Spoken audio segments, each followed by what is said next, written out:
I'm Dan Lukowitz. And I'm Zach Reisinger.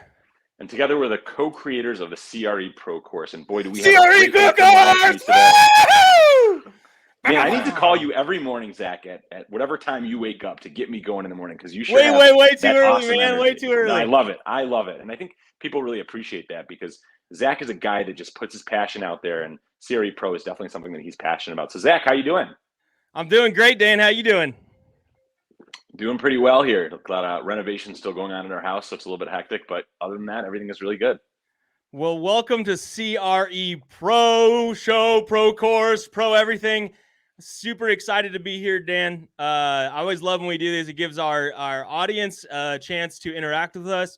As you all know, and the theme we've been going with for quite a while now is the CRE Pro Show and Coffee with Closers.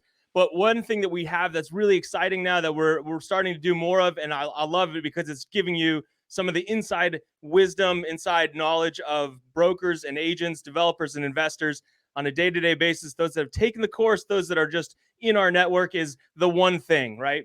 So at the end of every show, we're doing the one big like blockbuster moment. And that's what we'll deliver here at the end of the show. So hang on today, and we're going to drop some knowledge at the very end as well. One thing that's going to change your world, change your life, change your everything, make you more like our friend, Dan Lukowitz. Dan, tell us a little bit more. What's been going on, man? What's been going on with the CRE Pro Course, CRE Pro Show, and everything that's going on in the world of Dan Lukowitz?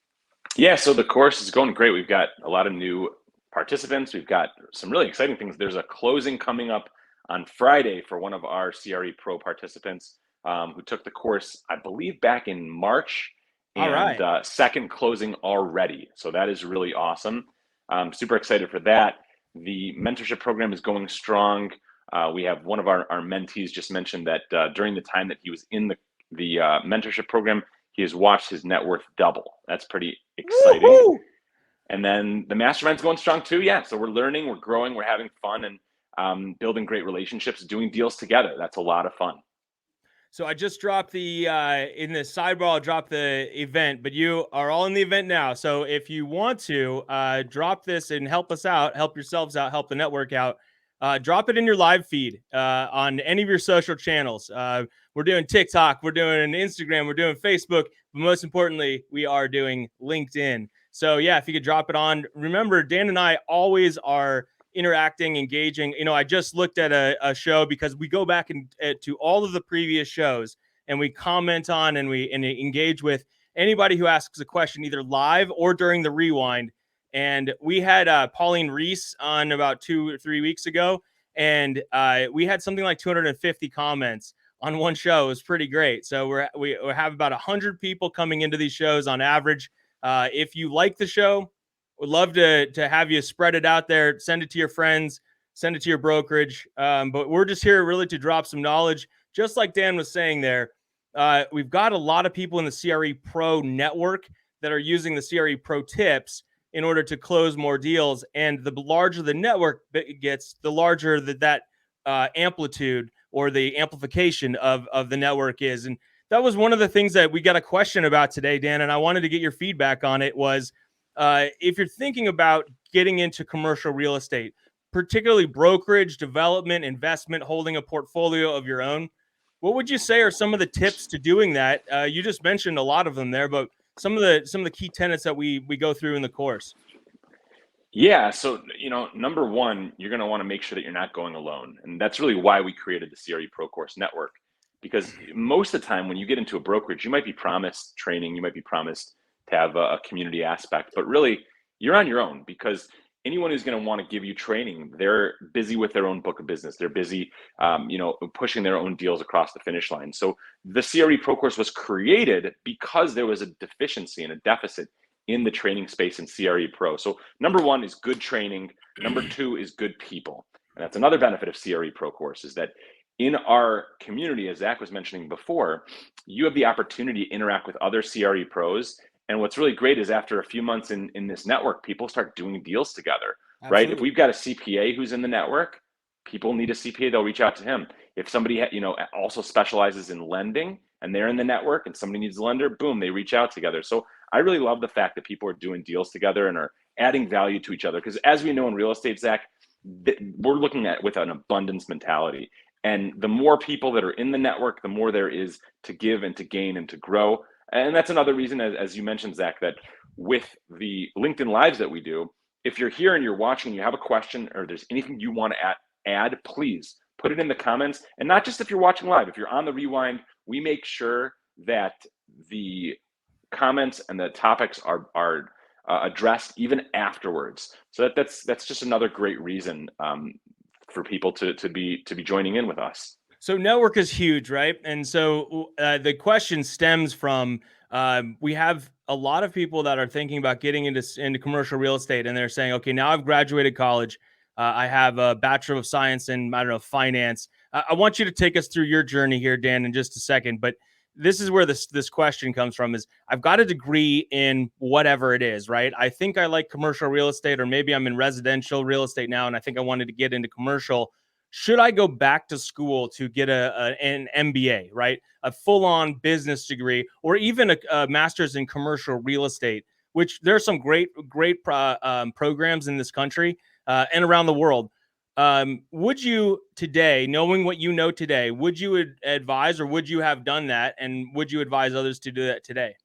Yeah, it's a great question. It's a really great question. It's something that we get all the time. The clear answer is that I would recommend people do this CRE Pro course because it's going to give you real, live, hands-on experience. It's going to give you actual deals. It's going to help you to understand the entire process. MBAs are great. They teach you about theory and about business development, but they don't give you a hands-on experience of walking you through what it's like to actually be a commercial real estate broker. I'll give you a great example. There is a graduate of the CRE Pro course who is actually also graduating college this year. Yeah. And someone reached out to her. They wanted to know, hey, what are your thoughts about getting into commercial real estate, about the CRE Pro course? And her exact words were, listen, I've been in college for 4 years at a top nationally known university, and I wish I would have gotten into this course and become a commercial broker instead of going to college. Now, I'm not here to tell you what to do. Everybody has their own choice and their own, you have to make the best decision for yourself. But just hearing that was incredible, because here's a person that's graduating from a top school who's worked very hard. This person has been working now as a broker for almost a year after taking the course.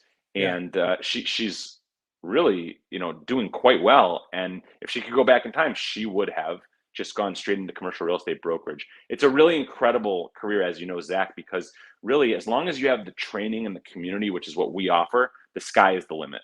So let me ask you that. So if and we'll get back to the history that where you progressed, where you came to your just crushing it out there today, Dan. But more so, let's talk about that. I know who you're talking about because she's fantastic. But let's talk about that CRE Pro and what her options might have been or were as she was considering whether to continue on in a formal education setting or whether to go with the CRE Pro course and the CRE Pro network. Just in terms of time, it takes usually 2 years in order to go through an MBA course. I just wondered, for those of you who don't know, and we've got 10, 15 people streaming in and out of here. If you have an MBA, if you have a formal education, a master's program, maybe outside of the CRE Pro course, give us your experience, give us your feedback. We love to interact with you. But Dan, what does that mean for most people who don't know? And this is what always blew my mind when I tell people really what a commercial real estate agent, broker, developer, investor, what somebody in commercial real estate makes in those first 2 years, those first 5 years, those first 10 years. Can you give us a little bit of an idea of what that might be? Because people are weighing that $100,000 education, which, as you said, that's the choice for a lot of people. That's the right choice to go into real estate finance, work for a really large company as a corporate, a broker or an internal real estate professional. But if for guys like us and people that we work with in CRE pros that are really entrepreneurial, what will that mean to them in terms of brokerage or this, your example, CRE pro that you just talked about? What will that mean for her financially over the next 2 to 5 years? Yeah, great question. So let's kind of take this a step back and look at the previous model. Let's say without CRE Pro Course. Yeah. Without CRE Pro Course, your average brokerage is going to bring in 5 or 10 agents, right? Right. And maybe 2 or 3 of those guys and girls will succeed. Right. And those 2 or 3, if they're lucky in their first year, maybe they'll make 50 grand. In their second year, maybe they'll push it to hit, 6 figures. And after that, they might plateau for a little bit. And a few years later, they might get into the, further above the $100,000 mark. With CRE Pro Course, what we're finding is that the agents who take the course and take it seriously in their first year, they're looking at 6-figure take homes. So they're looking at closing deals and making $100,000 in their first year. In their second year, they should be on pace to make 250, and in their third year, 350, 400 or more. So, I mean, if you look at that difference, right, just by investing in a course, you can, number one, take your odds of actually succeeding and multiply them many times over, but you can also supercharge your path to success. I So love what that. previously would take other people 2 or 3 years to hit certain milestones, our participants are hitting those milestones within the first year. And then at that point, they're using the systems that we teach to scale and to be able to get into that, 250, 350, $400,000 range, which is super important. So not only is it going to increase your take home, but it's going to increase the odds that you're one of those successful agents. Because if you just go it alone, the chances of success are minimal. Now, Zach, we have a really good question here from Doug Lawson. Hey, Doug, what's going on, my man? Yeah, hey, Doug, thanks for joining us. So in other words, you don't need an MBA for credibility. I mean, do brokerages look for MBAs, or do they look for hungry people who are willing to train? Great question. Let me answer that, Dan, and I want your take on this for sure. But great question, Doug. I remember starting out as a junior agent. Just as Dan said, typically you have seniors that have a lot of experience, have closed a lot of deals, and then you have newer blood, right? The guys and ladies that are out there picking up the phone, hitting the emails. We call it stomping floors, right? Walking down each level of the building in order to find out how long the lease is on for, who the owner is, trying to make the connections. So you have 2 levels, right? You have the senior brokers and you have the junior agents typically underneath them.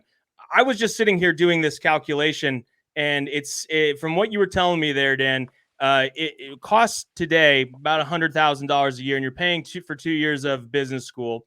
So you're $200,000 in. You were telling me there that most of our CRE pros are getting through the course, closing their first deals. We just talked to Shlomo Aaron the other day, and he said, "Yeah, I'm closing my first commercial deal 2 months after being in the CRE Pro course." So he went through the course and he was able to close deals. So after a year, you're at 6 figures. After 2 years, maybe at 200, right? So now we're $350,000 worth of revenue coming into you versus 200,000 going out. Not to say that the MBA is not worth it, Doug. It is if you're in a certain field. But I can tell you, as I was a greenhorn when I joined in my first brokerage, I was there with MBAs, and they did no better. In fact, they usually didn't do as well, primarily because they were so analytical. It's really experience that is involved in this business, and so it takes a certain personality type that wants to be out there, aggressive. They're problem solvers, but they're really people. So Dan, I mean, this is one of the reasons you do so well in brokerage. You're a people person. So Yeah, what and does that that's look really like a for a lot of guy what like this Doug? is. Yeah, it's definitely a great question. So if somebody has a willingness to train and they're hungry and hardworking, those are the 3 recipes for success in this industry. You have to be willing to train and get that education. You have to be hungry and hardworking. Whether or not you have that MBA is 100% irrelevant from my perspective.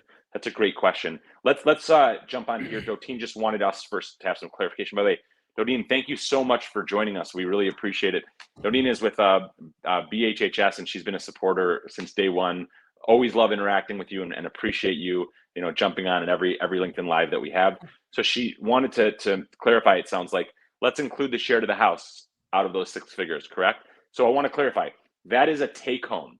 That is a take home to the agent after paying the house. Because for those of you who don't know, when you're in commercial real estate brokerage, when you have a commission, you have to pay your broker or brokerage house. So the numbers that we're talking about are your take home after paying your broker. Great question. Great question. But what does that do? What does that look like for Totin? And thanks a lot for your support, Totin. We really appreciate it. What does that look like in terms of how many deals do you have to do to get to that level, Dan? I mean, what do you need to close in order to make six-figure take home? What do you need to close to make six-figure take home? Yeah, So it really, if as Dotin is saying, like typically you're paying your brokerage up to half. I mean, it depends. There's usually commission splits, or maybe that's a good question to talk about, Dan, is what can you expect on a commission split? Typical brokerage, big, as we teach in the course, big box, middle range, and then boutique. What does that yeah. look like So in your experience? good. Yeah, great questions. So to answer your first question, it really is going to depend on your asset class and the sizes of your deals. I mean, typically, um, based on the data that I have, from brokerages that I've worked at, we're looking at average deal sizes of somewhere between 3 and 4 million, Yeah, and typically your fee is going to be anywhere from, let's say, 3 to 6%. yeah, So if we, let's just keep it at four. So if it's a $3 million deal, 4% fee, that's what, 120 grand yeah, gross commission. Assuming that you're going to split that with another broker, again, from my perspective, I try to double end as many of my deals as I can. So where are we at now? So we said that'd be 120, so you'd be at 60. And then that deal would have a gross commission of $60,000. That's an average deal. Now, keep in mind, there are mega deals. I have a listing, a $47 million listing. So, Ooh-wee. that's over 10 times larger than an average transaction that I'm talking about. So that's obviously going to, have with it a much larger fee. So typically, and this is it's very brokerage specific. Some Yeah, brokerages have a 50-50 model where the brokerage house takes 50%. Some brokerages have a model that's like a 70-30 or an 80-20. And then you have, your more, I guess, I don't want to call them big box, but you're typically your residential brokerages that also do commercial, and they yeah. often will give the most lucrative split, right? Which in some cases the agent will cap out after paying only $40,000 or $50,000 to the broker over the entire year, even if they're making $1 million. Now the downside on those brokerages is that there is pretty much no training, which is kind of great because you can choose where you go. If you have the CRE Pro course, you have the training, and it almost makes the brokerage choice irrelevant. So let me give you my experience on it, Dan, and two things that I would like to address here because I think it's important to understand that so first of all, every commission split is negotiable. Whether you're with JLL or CBRE, whether you're again with Berkshire Hathaway or you're with EXP, right? It's all negotiable. It's also multi-tiered usually. So it's not usually a 50-50 split for your entire career. Sometimes as a Right. junior agent, you're going to take a pocket share, right? You're going to take a very small percentage of a deal, but you're expected to deliver as well, right? So as you're coming in, you don't have a lot of contacts, you don't have a lot of previous experience, but you're there to learn. Just as Anthony said on a previous show, like a lot of times you should take a deal or you should work on a deal, you should put extra time in with a senior broker, with a guy like Dan, with a guy like Zach in a one-on-one setting, so you can see exactly what they do. Then you take that experience and roll it into the next deal. I'm working on the largest deal that I've ever done right now, and I think we've got it under contract coming up here this next week. And where that came from is by working a previous deal. The guy on the other side of the table, we got along. He stood by his word, and that's what a lot of it has to do. It has to do with experience. So if you're thinking about getting into that MBA program, you won't have that experience, right? So you've got 2 years of experience under your belt before if you jump right in after college or if you jump right in before your MBA program. So if you're thinking about doing it, the best time to get into commercial real estate brokerage was 10 years ago. The best the best time that you can actually influence is today. And you don't want to wait. You don't want to wait another 2 years, 5 years, 10 years, because then you're really behind the ball, or behind the starting line. But if you are starting today, I highly recommend to, as you get into your first few deals, make a good connection with the other side of negotiation. You got to work hard for your clients. Now, don't think I'm saying that you should roll over and you should kowtow to the other side and do whatever they say. No, we don't teach that in the CRE Pro course. We teach you negotiation skills so that it's a win-win-win deal for everybody. Particularly, as Dan's saying, if you're double ending a deal or if you're working on a portfolio transaction, right? You've got multiple brokers involved in one transaction. you need to make sure that you're reaching out to those agents and brokers afterwards, that during the deal, you're treating them right, and that you do what you say you're going to do, because people Yeah. remember.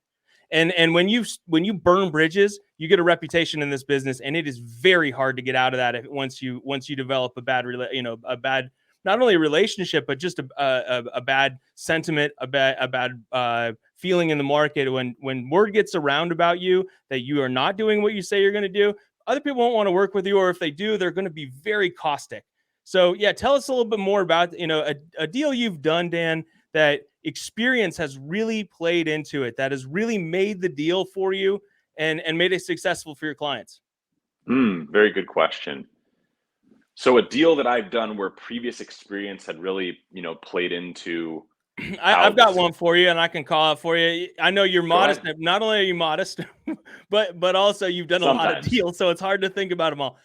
Maybe you often talk about the early days of Dan Lukowitz and working with watching one of your mentors go in and look at a deal that was not what you thought it was. You thought it was a throwaway, that it was no possibility of hitting the expectations of your client. And your partner went into the deal and he said, actually, Dan, here's how we look at this. Took out the piece of paper and drew out like the specifics of how you guys were going to do that deal, and showed you that experience. You know what I'm talking about?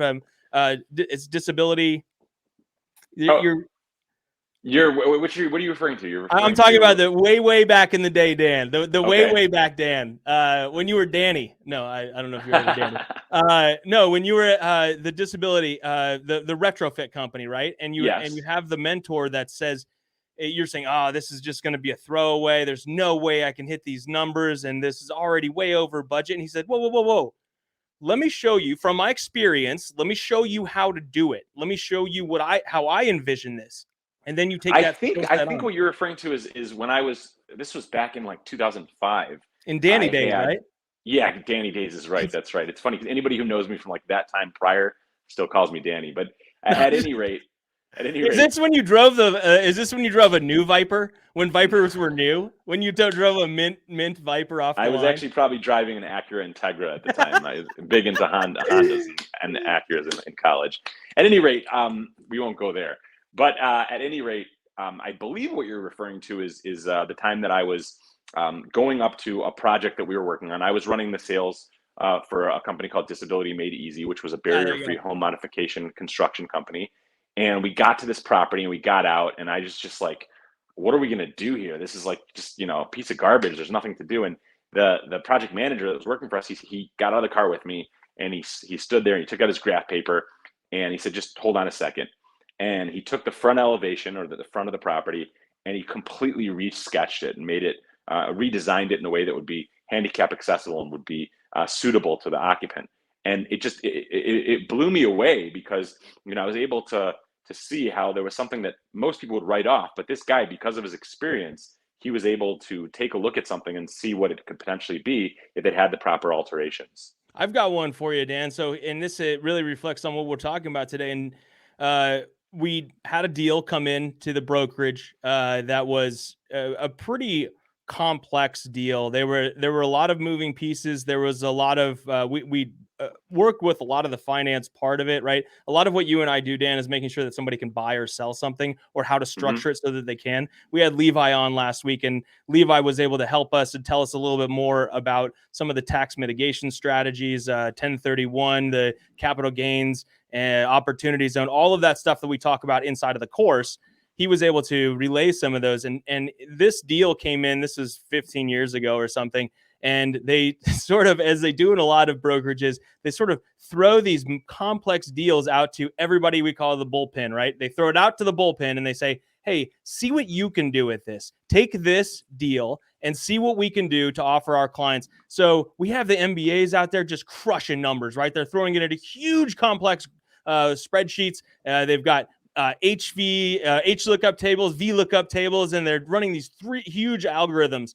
And I remember that the guy that actually, just similar to your story there, Dan, he came out of construction management. He didn't have a college education. He came in and he said, actually, guys, this is way simpler than we need to do to actually process. It's referred to as Occam's razor, which is like choose the easiest choice possible that solves that provides the solution to the problem you're facing. So this was, in fact, land, and they were trying to figure out how to structure a deal in order to not only mitigate some of the taxes, but also solve the problem of the client trying to roll it into something new. So using Occam's razor, this guy said, hey, let's just go ahead and subdivide the land, and then we'll portion off the ag part. We'll take the rest of it and we'll develop it as commercial. And all of the finance guys were like, what? Like, how did you even think about that? And he's like, I didn't spend all this time running math computations and models and algorithms. I just said, this is a piece of land. Here is what my client is trying to do with it.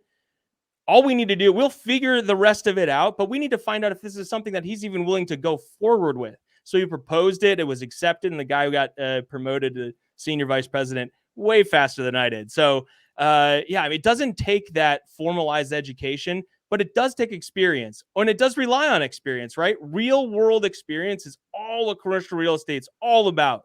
So Yes, I always yes. suggest that people that have varied backgrounds, we get a lot of people. Dan, you came out of Amazon, and your senior position at Amazon. I'm sure you use those same skill set in commercial real estate. Same thing on mine, Absolutely. right? You learn to become salespeople, but not salespeople in real estate primarily. Use those same aspects, those same systems, those same concepts, and apply those to commercial real estate. And you're going to be way ahead of all of the seniors that have been out there doing this for 30, 40 years. You apply some of the databasing techniques that Dan teaches in the course. You apply some of the methodology that we use, and you tap into the network, just as Dan was saying, of other commercial real estate pros in the CRE Pro Course Network. And you're going to be levels ahead of everybody much faster than your peers. No doubt. Hey, Zach, we've got a few comments here. Many of them are actually about your hat. A lot of people say they love it. I hope they're good. Courtney, Nicole, thanks for joining us. Ruvain, Yona, Rob, thank you also. Really appreciate that. They all like your hat. Interesting point here. I think this is a little bit to your point, Zach. Flint Jameson, thank you for joining us. Really appreciate that. Now, he says, I don't regret for one moment that I got an MBA.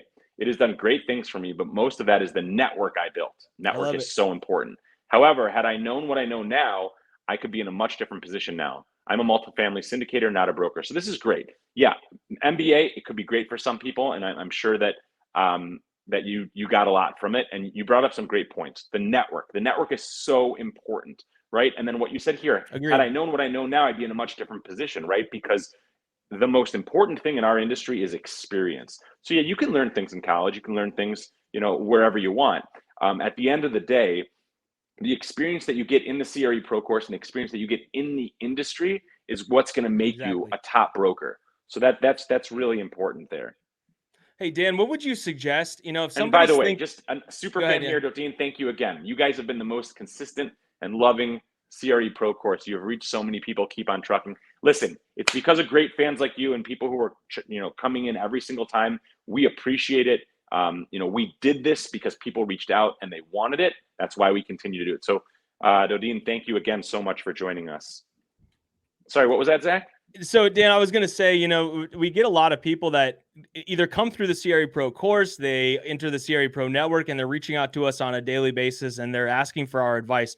Where should I, how do I get into brokerage? How do I get into multifamily syndication? How do I make those decisions? As you mentioned, the difference in commercial real estate versus, let's say, residential is that you really have to pick an asset class. You have to decide whether you're going to be on the leasing or sales side. And you have to decide that fairly early in your career, or you should anyways, because you're trying to build on that experience.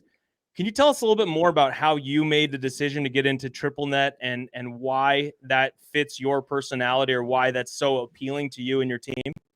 Yeah, so it's interesting because when I first started, the whole idea of triple net was a little bit elusive to me because I was used to, the deals that I had here. Before you go on, I'm sorry to interrupt you, Dan. Will you tell people what you do, or can you tell people what triple net brokerage is?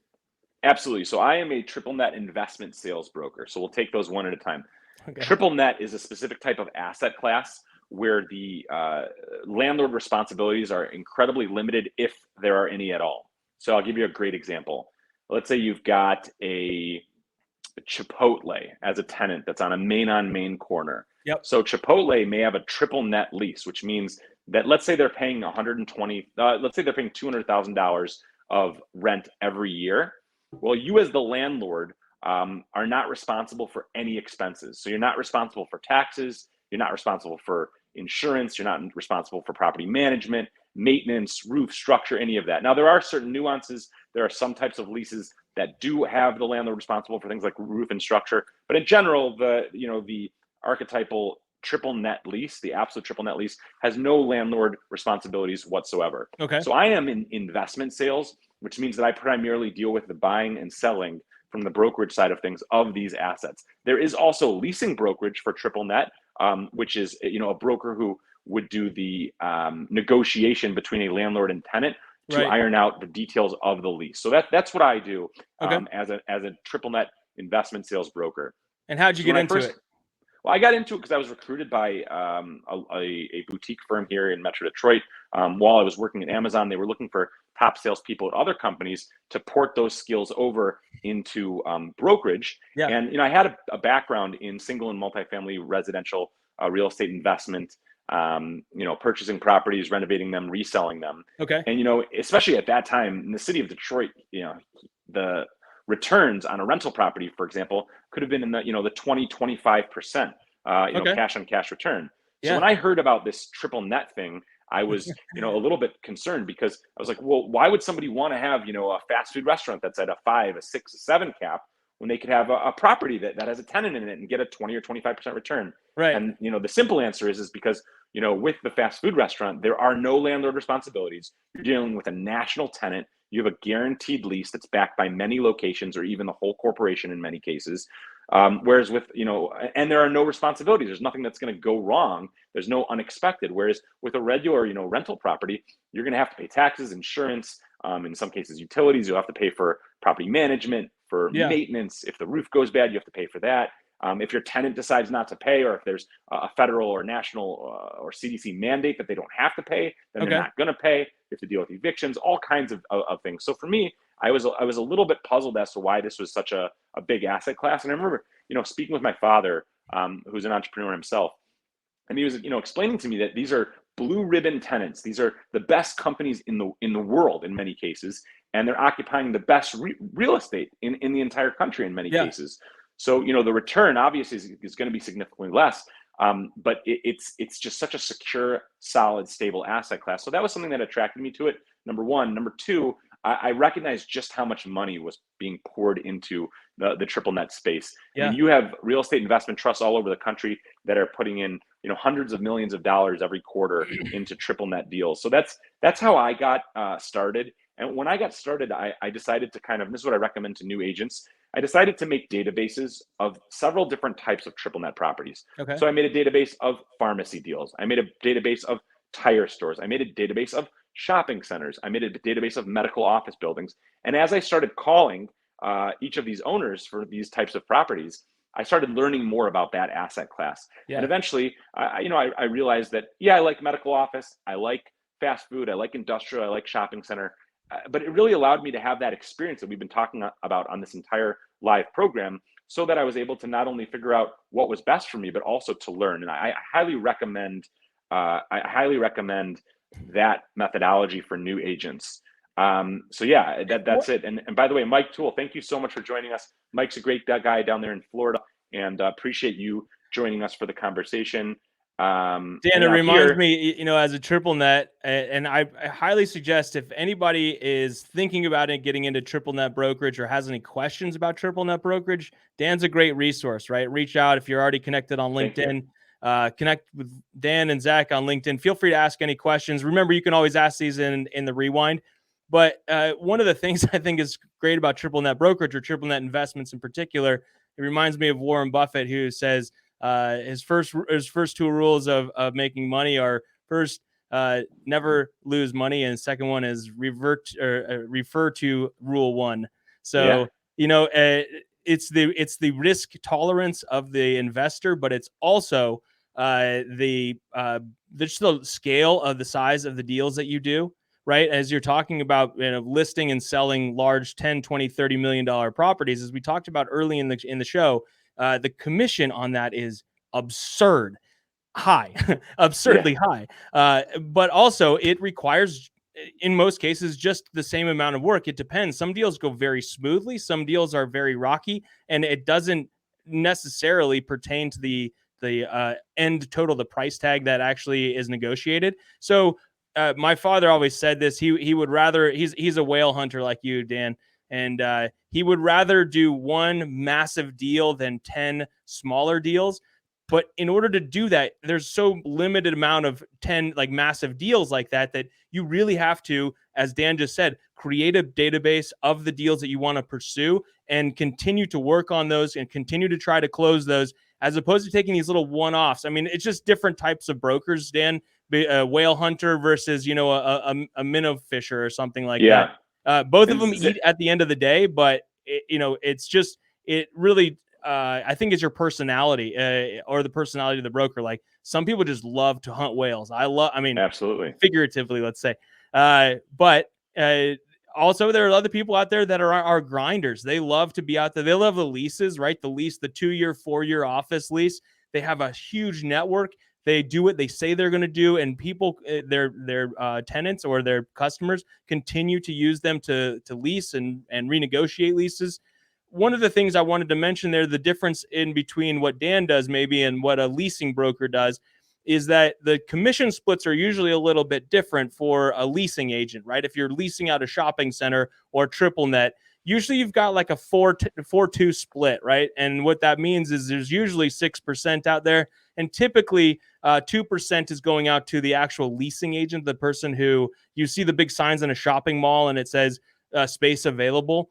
Those are usually around the 2% share. And then usually if you're bringing the buyer, you're usually at a 4% share. Now, remember, as Dotin was saying, it's everything's negotiable, of course, but you have to split that with your brokerage. And if you work on a team, there's typically a share that you're going to split up amongst the team, but you also get paid out when you work on a deal that you're working with your team as well. So I always suggest team brokerage. Get on a good team, work with people you like, and just go all out for those first few years. Take courses like the CRE Pro course, dive in, build your network. As Dan just said, build out your database early in your career. Build out your database of all of the businesses you want to do business with, or all of the industries that you want to work in. Start mining data in those areas, put them into spreadsheets, put them into a CRM, however you want to control your database, but really make sure that you understand what's happening in your local market, so that when somebody calls you or when you call somebody, you have those numbers right there on the tip of your tongue to say, hey, here's what the cap rate is in this area. Here's what you can expect to pay price per square foot for warehouse in Metro Detroit, or whatever it is, wherever you're working. Make sure that you have those numbers on the tip of your tongue. And the best way to do it, just as Dan just said, is keep that database, keep it updated, and work hard. Yeah. And Zach, I want to highlight something. Dodine said another incredible comment, echoing what we've been saying. She says, do you want to be a primary care physician or a specialty surgeon? And that's such a good point. People often ask me, hey, Dan, can I do commercial real estate on the side? My answer is you can do whatever you want, but if you want to be successful, you should focus on one thing. Not only do I focus only on commercial real estate, but I focus specifically on triple net investment sales. I do some hospitality as well, but I'm highly focused. Okay. And Dodine, the same thing. She says, this is why she went for the big boys, 50,000 square foot national anchor tenants on assignment only. Yep. I love it, Dodine. That's exactly the right idea. Important. Work on a big deal, chase the big deals. You're going to land them, right? And particularly as you build up in your career, you get more exposure. You may lose a deal every once in a while, but you're going to gain so much experience going after a giant Amazon warehouse or a Walmart property, right? I noticed early in my career, there's a huge difference working between, I live here in Texas, in Central Texas, and there's a grocery store called HEB, H-E Butts. It's an amazing grocery store here, by far the largest employer in our state. And this grocery store in particular, just like Walmart, they have a complete lock on every corner, main and main, in Central Texas and now down into Mexico. So they are very difficult to negotiate with. But you know what? I would rather negotiate with an HEB or a Walmart any day, because they're going to show you exactly what it takes to play with the big boys and girls. And get out there, know your stuff, make your network. I can tell you that the next time I need to go lease shopping space, I know exactly the guy to call at HEB, and he knows who I am because he knows that I didn't just roll over on the last one. I brought the same skills you learned in the CRE Pro course. I brought those into negotiation. I put on the battle gear. Sometimes I win, sometimes I lose, but I always leave at the end of the day knowing that I left it all out there on the field for my client. And then the other side of the brokerage, the other side of the table sees that you do that. Next time when you go to negotiate, they don't think they can just kick you around. They take you seriously. And a lot of times you get the deal done because of the previous work you've done, the experience you've gained over the years. I highly suggest doing all those. Can I drop a little tidbit from the course, Zach? What's that? Can I drop a little tidbit from the course? All right, Dan. I think that we can unveil some of the just knowledge bombs that happen inside of the CRE Pro course. Yeah, go ahead, Dan. Give it away. Give away our tips, our tricks, and our skills. We've got one of our favorite guys from the CRE Pro course closing a second deal already since graduating on Friday. And I just remember in the course, there's a very important section that we talk about where we talk about how for some people, the closing, that's it. Get that closing check, go out and party, have a good time. But for us, for CRE pros, the closing is just the beginning, because that's an opportunity to take that deal and go out and search for two other types of deals. Okay, so I'll give you a perfect example. This individual is closing. It happens to be a multi-tenant. It's a dollar store and a liquor store in Colorado. Yep. And it's Family Dollar is the tenant for the dollar store. So at this point, what he's going to do, he's going to use the exact tips and tricks we taught in the course. He's going to take his marketing flyer, and now he's going to blast out to his entire database a just sold flyer. So he's going to specifically, though, target Family Dollars. So now he's going to send out emails, and he's going to call me and say, hey, guess what? I know you own a Family Dollar. I just sold a Family Dollar yesterday. Brilliant. The market is hot. This is why we think that you need to talk to us, and we can put together a proposal for you to let you know what your property is worth. That's number one. Number two, not only is the tenant someone that he's databasing and reaching out to, but he's also looking in that specific market. So he'll probably take a 3 or 5 mile radius and say, hey, my name is, so-and-so, and I just sold a property in your neighborhood. Yeah, oh, that's right. I live in, New Jersey, but I sold one in your neighborhood because I'm that good. That's what he's going to say. And then he's going to now get more, we call that a rooftop database, more rooftops in the area so that he can go out and market to those people as well. That's a great section from the course, and I think we're in section 5. We have obviously 26 modules. It's a lot of information. You have 3 months to complete it, so there's a lot of you have a long time. It's 24/7, 365 access. But I love that section of the course because we teach you exactly how to, once you sell that deal, how to use that in order to get more deals immediately. And I think it was a revelation that I heard, and we saw on the CRE Pro show a few weeks ago that we had a guest on, and they said, oh, that is completely revolutionary. And she's like, I've been in the business for a long time now, and I didn't even think about that. She's like, that's what I've always done. I've closed a big deal. Then I go out, I throw a huge party, I go take a vacation with my family, and then I start all over again. And she's like, yeah, of course. Why wouldn't I have thought about, like, once the closing is just the beginning, there's a lot of times where there's going to be lull times, and we have a lot of time to take vacations and spend time with our family, and nights, evenings, and weekends are free. But when you close a deal, I love that aspect, Dan. Just fire up the engines, right? Get it going, hit your database. You've already built it, right? As you just said, as you're working on, let's just say, a Dollar General dollar store, you know all of the similar types of floor plan that exist in the same area where you're going to close that deal. Get revved up for that, right? Deal closes immediately. You're blasting out, just sold, bum, bum, bum. So Dodine loves that tip, and she says it cuts the chase. She says we should charge for that tip, and the answer, Dodine, is that we normally do. We normally do. We're dropping knowledge bombs. We're giving away the farm, Dan. Look, that's part of what we do here, Dan. We I believe in the business of helping junior agents, new commercial agents from residential, and people who just want to get into commercial real estate. We're helping them learn the tips and tricks and systems that are going to make them successful faster and more efficiently than anybody else on the planet. And that's why I think that people show up here. They contribute, they join the CRE Pro network, they start doing deals with each other, and it just amplifies from there. And that's really the value I think we provide, Dotin. We'll always be here to provide value first, because we Yes. believe that if you provide value first, everything else follows. It's a swag. Yeah, buddy. I like it. Woo! CRE Pro Course. So no, we're always about providing value, and providing value means very many different things inside of the CRE Pro network. But just like you heard, Dan is dropping knowledge all the time. And we just learn that through experience, just as you're going to learn that through experience too. If you're just getting into commercial real estate, it's all about experience. It's all about trying, just like Dan mentioned there, trying a new technique. When you close your first deal, that's exactly the time to double it up, right? Yep. To start working harder, to start hitting that database, and to use the knowledge that you have from the CRE Pro course, as well as what you just learned in closing that deal, to amplify, to build that network. And then eventually you're known as the guy or lady that sells portfolios of Dollar Generals. And then you're bigger and bigger and bigger deals. But yeah, start working on something that you're passionate about, just as Dan was saying about triple net, right? You find something, and we teach in the course about how to find what asset class is best for you.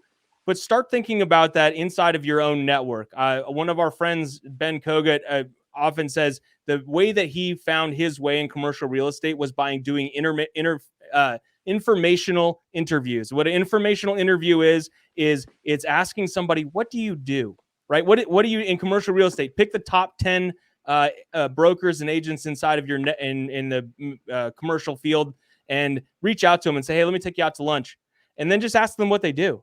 If I would have done that with a triple net broker, who knows? I might have been in triple net brokerage or land or warehouse or whatever. Oftentimes people choose what they get into just out of college. They say, okay, whose dad or whose mom do I know that it seems like they're having the most fun in life? And then they just go find out what that person does. And for me and for my friends, that was what they said. They said, Dad, Zach, what does your dad do all day? I said, I don't know. And they say, is it cool if I reach out to him and take him out to coffee or lunch? And then 5 years later, they're at vice president at Cushman Wakefield or CBRE. And I said, what happened? They said, you know what? I saw what your dad did. I saw what he did on a day-to-day basis, how much time he got to spend with his friends and family and on vacation, and how much he loved his day-to-day job. He's like, I want to do that. And then they start making all this money, and they're like, I'm really glad I did that. So if you like any aspect of commercial brokerage, if you want to learn more about commercial brokerage, feel free to reach out to us. Dan, we're coming up on the end of the show here. I do want to provide people with the ability to like and comment after the show. We reach out to every single person that makes a comment in the comment section, and we love for some conversations to happen over there as well. If you have questions, if you have a deal you want to put out there, if you have a deal you want us to look at, feel free to reach out in the comment section over there and just pitch it out there. We'd love to take a crack at it and let you know what we think. So, Dan, is there a word of wisdom here for somebody that you can think of that is considering moving on to either commercial real estate brokerage using a course like the CRE Pro course, or going back and getting your master's degree and MBA? What advice would you give to them? What is a quick tip from CRE Pro? My advice is don't do it alone. My advice is that if you're going to be getting into a whole new industry, or if you're already in an industry and you're not succeeding to the level that you'd like, then make sure that you're not going alone, okay? You have to make sure that you have a good group of people, a good network.